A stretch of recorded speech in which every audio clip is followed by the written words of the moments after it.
James is a group program manager at Microsoft. He worked at CERN in the IT department between 2002 and 2010 on the web team. But before that, he was actually at CERN as a summer student back in 1994. He's had a number of engineering and product leadership roles in startups in the US, and he joined Microsoft in 2019, relocating back to Dublin, Ireland, to start the Microsoft Identity Developer Platform team there. So I'll hand over to you now, James, and please, if you could make a short introduction to yourself. Thanks. One thing I would say is titles are difficult at Microsoft. So even in the time since we spoke, our titles have changed. Everybody used to be called a program manager, and nobody knows what a program manager is, and they've renamed us product managers, which actually people do understand what they mean. But to talk a little bit about my career, so yeah, I was first in CERN in 1994 as a summer student. I worked alongside the original web team. So my office was to the left of where the Web Was Born sign was. I worked on internal tools, early web tools. What was interesting was the tools that we built back then actually got bought by an external software company through CERN technology transfer. So actually working for CERN as a summer student got me my very first job. So after they bought the software, including some of what I had worked on, I went and joined the startup Harlequin for a couple of years there. I came back to CERN in 2002, where I was in the IT department. I worked on a variety of different areas around databases, around data transfer, around grid monitoring, and really a bunch of things around sort of the computing grid project. I left in 2011 when I decided that I wanted to go and move back into working in startups. I moved to the US and I worked for 2 startups over there. So I worked in a sort of ops role at Bank Simple. This was a sort of one of the very first neobanks in the US. We built a bank in the cloud. So no branches. I was employee number 10, so very small, running, basically building a bank from scratch.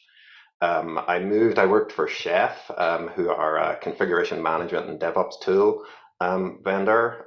For those in the IT department, Puppet, Chef are competitors.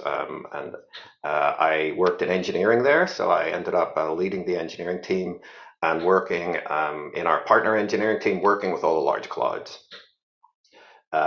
In 2019, I moved over to Microsoft. I switched from engineering into a product role when I came to Microsoft, and in the 3.5 years I've been here, I've been in 3 different teams.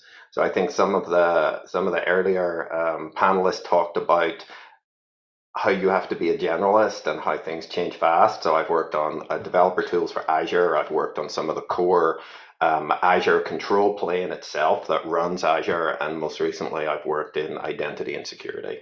So this is, I think, a very typical journey of people inside an organization like Microsoft or one of the large cloud providers. You're going to end up changing roles very, very often and moving on to new areas, and there's always lots of areas that you can move to. What do I do at Microsoft? So I lead an area called the Identity Developer Platform, which is basically developers are our customers, and how do they secure and protect their applications? If you've ever created an account and logged into a Windows box, into Xbox, into Azure, into Office, into Minecraft, then you've basically used the code that we've built. I'm based in Ireland. I moved back to Ireland as part of sort of Microsoft extending and geo-diversifying outside of the US, and we built a team in Ireland. I lead a team in Ireland and the US, about 15 product managers. We work with lots of people inside Microsoft, and also with lots of end customers. I wanted to I thought about like, how did working at CERN help my career? I mean, I would say, my very first job came from the work I did at CERN. But the sort of 3 things, and again, I think some of the panelists answered this in some of the questions, like CERN taught me how to be a generalist. There is no job called product manager at CERN, but you in your role have to do a lot of the things that a product manager needs to do. You need to think about writing docs. You need to build customer empathy and talk to your customers. You need to translate that into work that's actually done at CERN. You might also be doing the actual work as well, but really those generalist skills are really important. I think the second is just working at scale. One is the infrastructure scale, but also I think one of the things that you should always think when you're interviewing is organizational scale. CERN has the largest, scientific organizations and experiments that are hugely complicated inside, and all of the skills you learn to navigate those sort of organizations and large academic collaborations are skills that you can use to navigate an organization like Microsoft.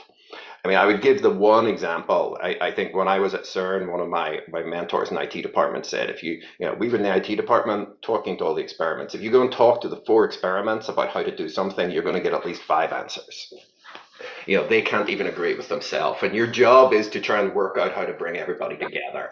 And if you can use those sort of skills, then I think those are the type of skills that really, really start to apply when you move to an organization that has a similar structure like one of these super, super large big tech companies. So that's everything I had, Andrew. So back to you. Thank you very much, James. Yeah, it's fascinating to hear your insights there in terms of understanding customers. I think language here, of course, is slightly different, but the fundamentals do seem to be very similar indeed. That's a fascinating insight. Thank you.